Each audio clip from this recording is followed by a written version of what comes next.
para ano lang natin. Oo, kasi kung magkano lang naman yung dinagdag mo, tapos kung masusunod naman yun, di mas maganda. Kasi ito, kung masusunod yan, okay lang. Pero so far naman, sir, ganito nangyayari. Kunyari, 11 ngayon. Ay, nung nakaraan, October, lahat 0. So, lahat Friday, lumabas. Pagdating nung na-release ko ng mga November naman, nag-iba-iba na. So kasi 'di ba yung pang kasi walang assurance kasi, unlike sa mga natsa-tsambahan kasi minsan sakto kung ano yung maganda kasi Wednesday. Oo, para hindi madadaanan Friday or Monday makakapag-ano ka, makakabiyahe ka. Ano yung sir? GL? GoPro sir eh. Oo. Ay ito, ang mic ko Boya. Pero wala, mas maganda yung naka-ano na eh. Check lang natin. Tapos, naka-lock ba sir? Sorry. Naninibago kasi mana-mana yung ano. Yung ano mo ba? Anong sa Desire mo? Hindi kasi siya naka-smart. Hindi rin naka-smart entry. Tapos pero hindi siya smart entry. pero wala naman eh, no? Mukhang wala naman. Tinignan ko habang tumatakbo ko eh. Okay naman siya eh. So, tanong mo sir, maganda yung nalalagyan ng ceramic coating din yung mga mat. Para may din. Hindi siya namumuti. Kasi unlike sa mga ibang sasakyan na hindi nakaganito, yan ang namumuti. So may mga tendency pag naulanan, tapos alikabok, natuyo dyan, yung pinaka-dirt niya hindi na natatanggal. So unlike pag yung iba kasi sineceramic nila yan, lahat, grills, pati ito kasama. Kung magdadagdag ka, sama mo na lang para laging maitim lang yung matte block mo. Kasi Hindi pa ako sir yung mud guard. Okay lang yun, okay lang na hindi ceramic, no? Kasi wala pa eh. Ganun na nga, oo. Pero kung may madaanan kang mag-aftermarket na lang sir. Kasi wala namang wala naman ma-void ang warranty mo pag nagpakabit ka dyan. Pero syempre, iba yung quality. Hindi sir, dito lang yan. Kung ano yung mga butas niyan, dyan din siya ipapasok. So, mas maganda plug and play lang din talaga yung bibilin mo. So, ito okay din naman na na. Fresh naman din. Mukhang kakarating lang nito sa kanila. Ilan yung milyahe, sir? Na-check mo? 12? Pwede na, okay na. Walang engine na naman sa'yo. Na discuss sa'yo. Dapat nagpa-full tank ka na dun sa Kainta. Mura ang gasolina, mas mura sa Laguna. May mura din sa Laguna. Sa inyo. Caltex. Remote engine start sir, na-try nyo? Na-try nyo? Sige, try natin sir. Sige, lock. Tapos 5 seconds sir, hold. Ayun. Naman lahat. Tapos yan sir, hindi gagana yung remote engine start mo.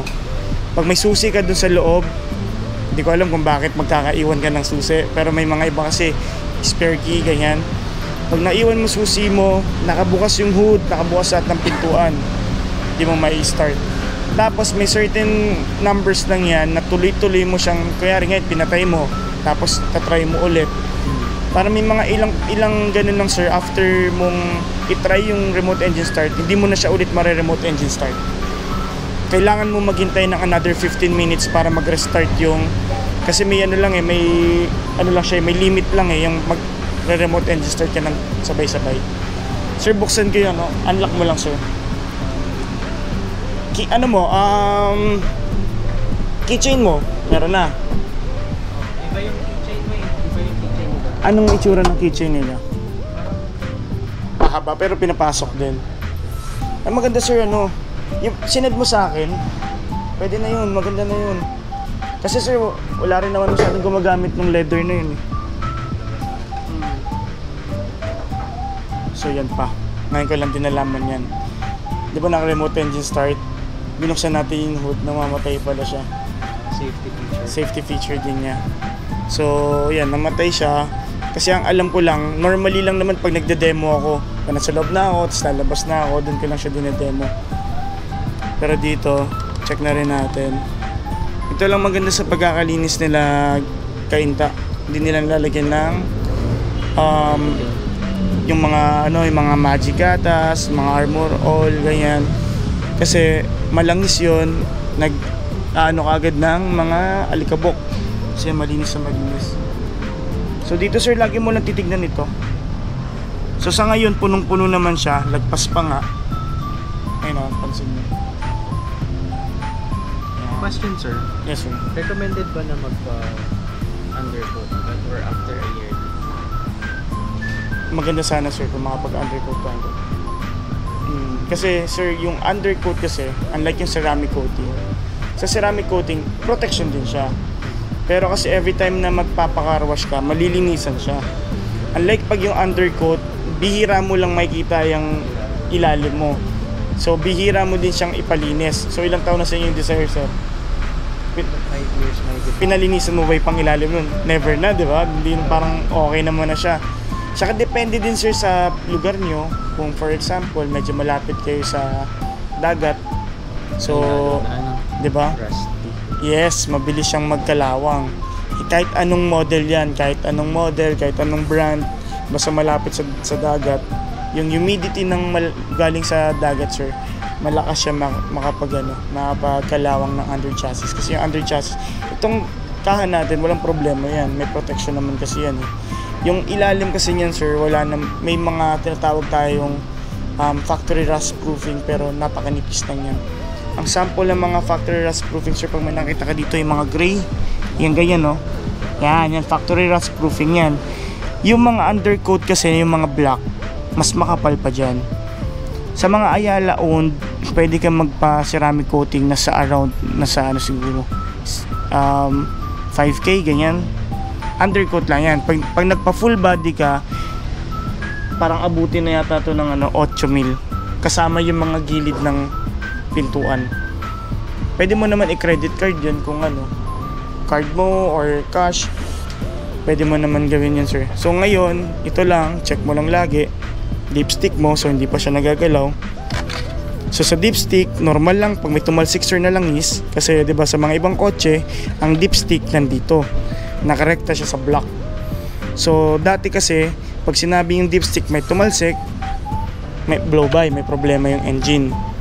Totoo yun sir. Pero sa ngayon kasi, nandito siya sa may valve cover. Yung mga valve, yung mga tappets dyan, pag pumipitik habang nagtatakbo, pareho lang sila nito. Pag binuksan mo to, may tatalsik, dito rin may tatalsik. Normal lang siya sir. Yung ditong dipstick hindi normal, dito normal na. So ang daming nagpapacheck yan kasi pag pinost mo yan sa BRV Club, madami dyan mga mekaniko, ay blow by na po yan, may problema na. Lahat ng brand new. Ano pa yung naging cost nun? Walang sir, normal, kumbaga ito sir, kaya tumatalsik siya ngayon. Yung sa design niya ngayon, iba na. Sa design dati. So sa mga traditional na mga mekaniko na hindi nila alam yung ganitong design, blow by yon, may problema. Kasi ngayon dito sir, pag binuksan mo tong cover na to, yung mga dyan sir, yung mga means diba ito yung pinaganoan ng tawag dito, mga cams. Yung mga camshaft nandito. Diyan pumipitik yan sir.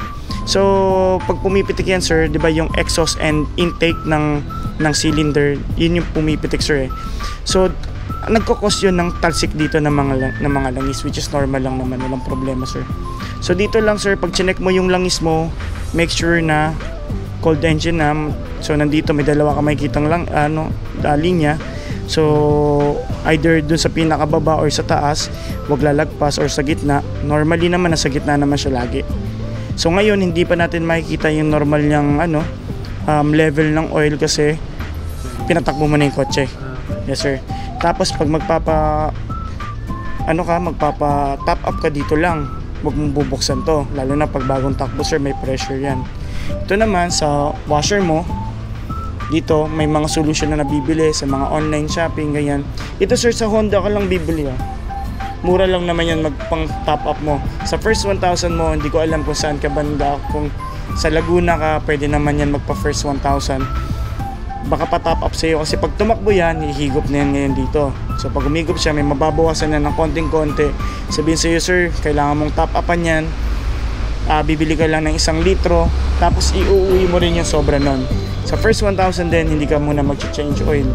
So more on adjustment siya, iangat siya, and then at the same time sir, since mag-expressway ka din, bawal ka pa mag 100 km pataas. per hour. So nasa manual niya, at least below 100 ka muna.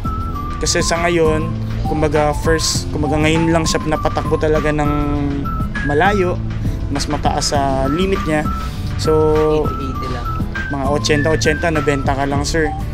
Tapos after nyan, pag nagpa-check up ka na, bahala ka na kung gaano mo kabilis patatakbuhin.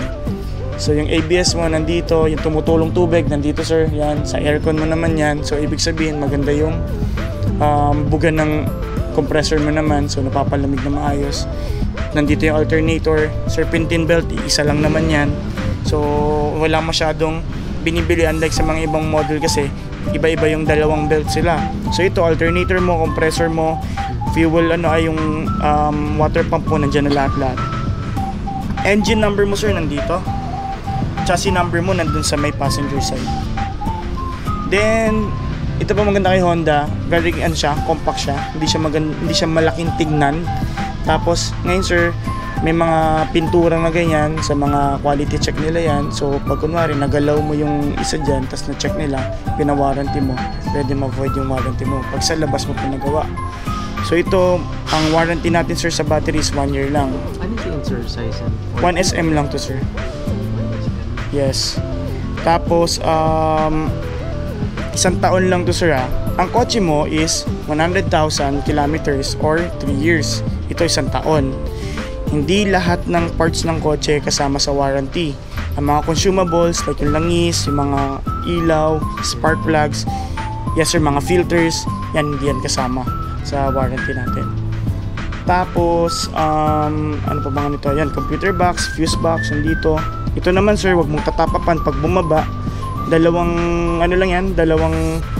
reason lang siya kung bakit siya bumababa. Number 1, meron siyang tagas. Yung tagas kasi mauubos talaga yan. Pag onti lang yung bawas niya, ibig sabihin yung mga brake pads mo, yung mga piston yan, sir, yung mga cylinder niyan, tumulak na. Kasi naminipis din yung pinaka brake pads natin. So pag nagpapalit ka ng brake pads, pag tinulak nila yung piston na yon, babalik ulit yun dito sa pinaka normal. So hindi sa kanya normal yung pag naubos siya dito. Kasi pag yung sa brake pad, sir, paunti-unti lang yan. So hindi mo kailangan yung brake pad, sir, dapat sa Honda. Yes, sir. Actually, sir, may may kilometers din yan. So sa maintenance, sir, may mga certain sila, kilometers na, ito sa kilometers na to, ito ang papalitan natin. So may mga add-ons. Yung mga add-ons, sir, pwede mong hindi pagawa. Pero yung mga nakalagay na doon, for example, yung filter, kailangan mo na palitan. Kasi expected yan babaho after 1 year.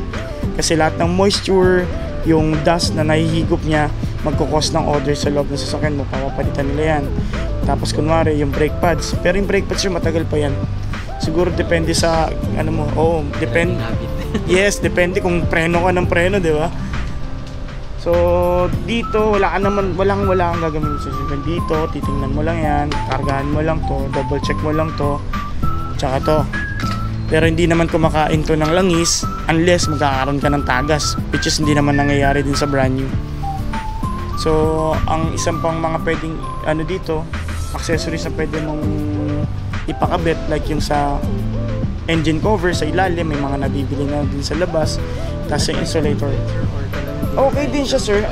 Actually, sir, may mga models tayo na meron, lalo na yung mga high-end. Tapos ito kasi, sir, sa pag mga naman, yung mga natin, mga pinaka entry level natin, minsan yun, mga wala yun. Pero sa akin, sir, ang maganda lang doon yung mga tumatalsik na bato. So hindi tatamaan, walang papasok dito, sir. Sa recommended pa rin. Splash guard din siya actually. Kasi may tropa ako, walang splash guard yun sa sasakyan niya. During yung mga habagat nung nakaraan, yung nagbabaha, diretso kasi, sir, sa engine. So pumatong sa yung alon ng baha, pumasok doon. So nakahigop sa may breather ng CVT transmission niya, nakahigop ng konting-konti lang naman. Tapos binyahe. Kasi yun, sir, pag nakadaan ka sa baha, maganda yan, ipa-drain mo na yung kung ano pwedeng ipa-drain. Kasi katulad nyo sa kanya, wala siyang warranty, wala rin siyang insurance, sira yung transmission niya. Sa kasa, sir, 300k. Hindi ako nananakot, sir, normal siya. Pero sa mga manawi na nabibili sa mga chap-chap na kotse, yun, Doon lang. Check mo naman sir yung mga ilaw. LED na yan lahat sir. Ito lang bulb type.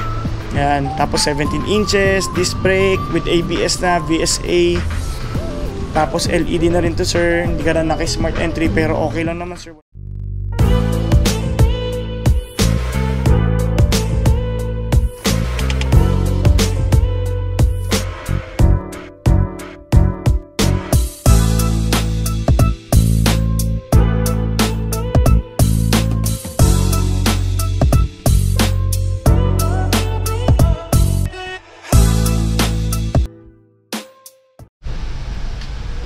Munti ka na mag-rush sir.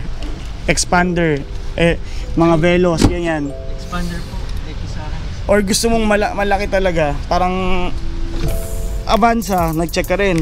Ay, hindi po. Rush BRB. Rush and BRB lang.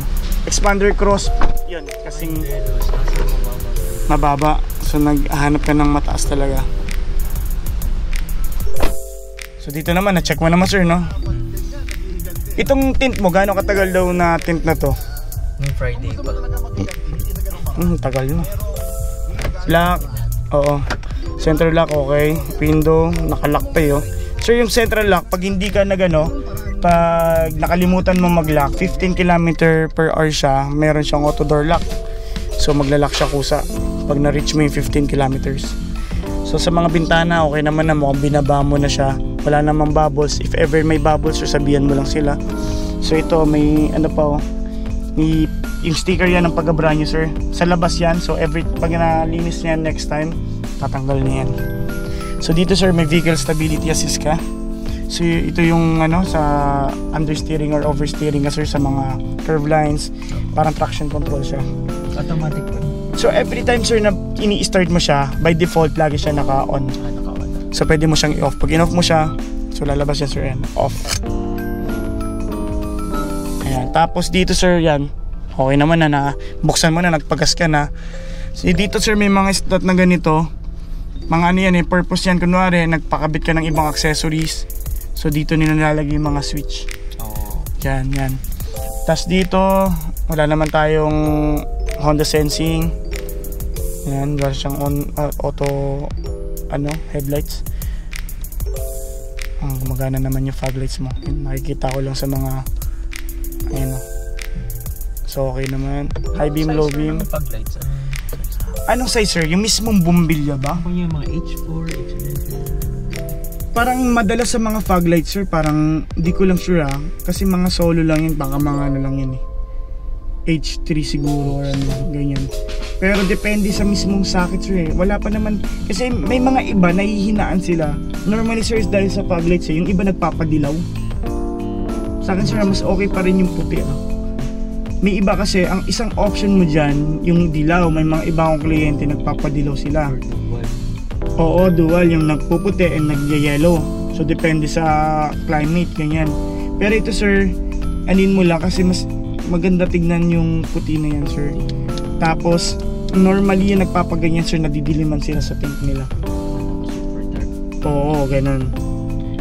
Tipid ka sir, hindi ka nag-aircon ng malakas Tapos yan, so makikita mo dito yung mga check engine. So yung mga problema nandito yan sa mga yung mga dilaw-dilaw dito sa gilid-gilid yan. So 14 kilometers, okay naman siya. Dito sir yung kilometer per hour mo, yung may mga bars. So every time na tumataas siya, ibig sabihin tumitipid ka. Tapos may umiilaw siyang kulay green dyan, eco lamp. So wala siyang wala siyang icon button para mag-econ mode siya. Pero meron siyang tinatawag na eco lamp para every time na tumatakbo ka. So Honda City ambient light naman yon. Every time na maganda yung tapak mo, matipid yung tapak mo sir, iilaw lang yon. So hindi naman yung parang papabagalin ka niya, pero parang yung acceleration mo dahan-dahan lang. Pero automatic na to. Automatic na may eco lang. Ang eco assist lang siya sir, assist lang siya. Para yung tapak mo, makita mo kung matipid ka or hindi. Same as ito lang siya sa may 0 to 20-40 km per hour liter siya. So dyan lang naman yan, pareho lang naman siya ng purpose talaga. Tapos sa lahat ng segments sir, so far naman si Honda BRV yung maganda talaga yung fuel consumption. kasi makikita mo sa performance ng engine 121 PS to sir, no? Compare sa mga 1.5, kaya itong hindi ko sure kung 107 lang siya, pero around ganyan lang siya 104. So malayo siya, so ibig sabihin kahit pareho silang 1.5 engine, hindi sila pareho ng consumption. So ibig sabihin mas mabagal pati siya. Hindi ko lang din sure kung CVT na siya, kasi dati nang unang-una ng Rush 4-speed automatic lang siya. Katulad siya ng Expander. So sa Veloz naman yun CVT na. Ito CVT siya, wala siyang gear na sinasabi na 5-speed, pero kung may paddle shifter tayo up to 7 position siya, or parang 7-speed. Yeah, so ito same lang din naman to sir ng sa wipers mo, pareho lang yan. So dito yan yung sa fuel mo, laging naka-arrow naman, lahat naman ng bagong sasakyan niya naka-arrow lang sa kaliwa.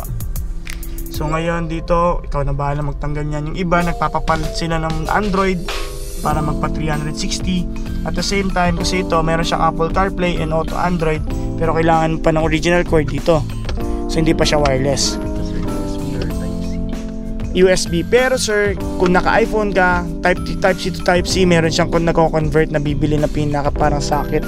Bibilin mo dyan, tapos mako-convert siya up to magiging Type C siya. Yan. Tapos dito naman, yan, USB. Gusto mo nang hindi ka nag-Spotify, pero ngayon hindi na gumagamit ng USB ngayon. Spotify na lang lahat. So ngayon, yung sa may pinaka dashcam mo, dito lang kakabit para hindi ma-void ang warranty natin. So dito naman Bluetooth, basic lang sir, wala naman masyadong ano dito.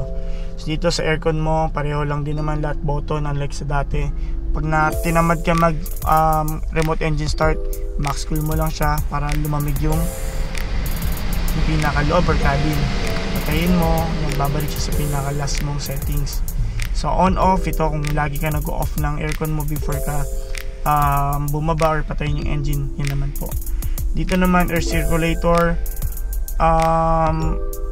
Ito kasi yung iba, pag kunwari masyadong mainit yung sasakyan mo, binubuksan nila to para kasi mas malamig kasi yung hangin sa labas, diba? Normally, diba, pagka sumakay ka dito, bubuksan mo muna yung bintana mo, sobrang init. Pero kasi sir, ang talagang downside niyan, dumudumi kasi yung pinaka air filter. Ang air filter niyan parang once ko lang ito ginamit.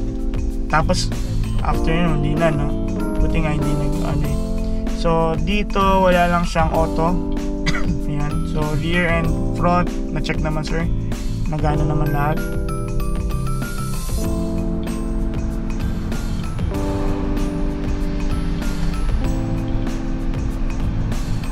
Defogger na pa. Yang rear sir, defogger yan. Check lang natin sir. Itong front. Front dito sir. Ayan, meron siya. And ito. Ayan. Dito sir, check natin kung gumagana tong likod mo. Sir, ito gumagana. Pero maganda yan, kahit number 1 mo lang lagi. Para yung ikot ng hangin, gumaganda yung circulation dito. Oo. Kasi mangyayari, mainit yung sa likod mo. Yan, kahit number 1 lang. Tsaka yung iba kasi na-i-stack up sir pag hindi talaga ginagamit. So dito okay naman, pareho lang naman yan sir. At least na lang yung vanity dito. Meron din ako. Dati ba wala? Wala. Yung iba pwede naman oh baka mo ano siya, nalimutan mo. Yan engine, ito yung bago sa'yo, no? So far wala namang ano. So sir, dito naman reverse camera, isa lang, isang mode lang siya. Yan. So hindi mo na kailangan sir talaga ng back sensor. Titingnan mo lang siya. Side mirror ka lang. Tapos dito kasi mas accurate itong nakikita mo kaysa sa tumutunog sir. Sa tumutunog kasi sir, kung sanay ka dito, dito ka lang tingin ng tingin. Pero titingin ka pa rin naman dito so far sir. Neutral, drive. Yung drive sir, eco mode lang siya. S mode sir, sport mode kung gusto mo mas aggressive yung engine mo. Babad siya sir sa high rev. So laging naka high rev lang siya. Then ang maganda dito sir, sa mga downhill, uphill, dapat gamitin mo siya. Kasi dito pag nag-D-mode ka sir, mapapansin mo parang nag-freeway, parang free wheel siya. Parang kala mo naging neutral, walang engine L po ba or S? sa S sir, tsaka L. Pero ngayon sir, actually pwedeng pag sa mga uphill and downhill, S mode mo siya. Para pag nag-downhill ka, mararamdaman mo sir yung engine brake. So kinagandaan sir sa mga engine brake, kunwari magbabagyo ka, di ba? Tamang-tama. Yung iba kasi sir, nag-overheat yung caliper nila kasi nga, naka-D-mode sila. Parang laging bitaw yung engine niya, parang yung transmission niya parang naka-neutral. Preno ng preno ngayon, so magastos sa brake pads, umiinit din, so kung nag-i-stack ka pang caliper. So ngayon, pag nag-S mode ka kasi sir, may tulong kasi yung engine brake sa pagpreno mo. So hindi ka bilad sa pagtatapak ng preno. Pero so far naman sir, sa mga akyatan, actually kaya yan kahit punuan kayo B. Kung gusto mong mabilis, S mode. Tapos may kita mo dyan sir, pag nag 3,000 pataas siya, nag-VTEC siya, parang nag-iiba yung hatak ng engine. Sa L mode sir, yan yung mga, yan, parang first gear to second gear to third gear, ganyan lang maglalaro. So unlike kasi pag nag S mode kasi sir, kung kaya nyo na mag fourth gear, dilipat. So mas matipid kasi sir. Unlike dito sir, magko-consume ka ng mas malakas na gasolina sa L kasi nga, babad ka lang sa first gear, second gear, or third gear, or position nya dito. So S mode ka lang lagi. So sa L mode, laging ano lang yan sir, pag sobrang hirap na hirap talaga, sobrang tarik talaga yung pag-aakitan mo, sobrang bigat ng dala-dala, so hindi ko alam kung anong pwede mong bit-bitin na magpapabigat sa sasakyan, tsaka ka lang mag-L. Pero so far sir, ako Tagaytay, Baguio, gamit ang BRV sir, di mode sir, paakyat. Tapos pag pababa, S mode na ako, kasi ang gamit ko dyan sa S mode, para naman pag nag-downhill ako, mag-engine brake naman siya. So ngayon sir, ito kilometer per hour mo, yan, range mo 96. Ang range naman sir, sa 4 bars mo, 96 kilometers yung matatravel mo. Yan yung range. So sa ngayon, 2.2 kilometers ka, kasi average mo talaga is 14 kilometers pa. So hindi pa lalabas dyan yung kilometer per liter mo. Huwag mo siyang i-start sir, pabayaan mo lang siya. Aangat yun na aangat. So kunwari pag naging 15-16 km per hour yan, ilang araw ka na, buwan na, yun lang yung kilometer per liter. So nakadepende pa rin sa driving habit mo sir, yung performance or yung fuel efficiency. So ito sir, yung sa pag adjust, yan sir, ito ano na ba ngayon? Mag-alas 2:50, mag-alas 2 pa lang. Adjust ko na sir. Matagal-tagal to eh. Ito yung matagal-tagal.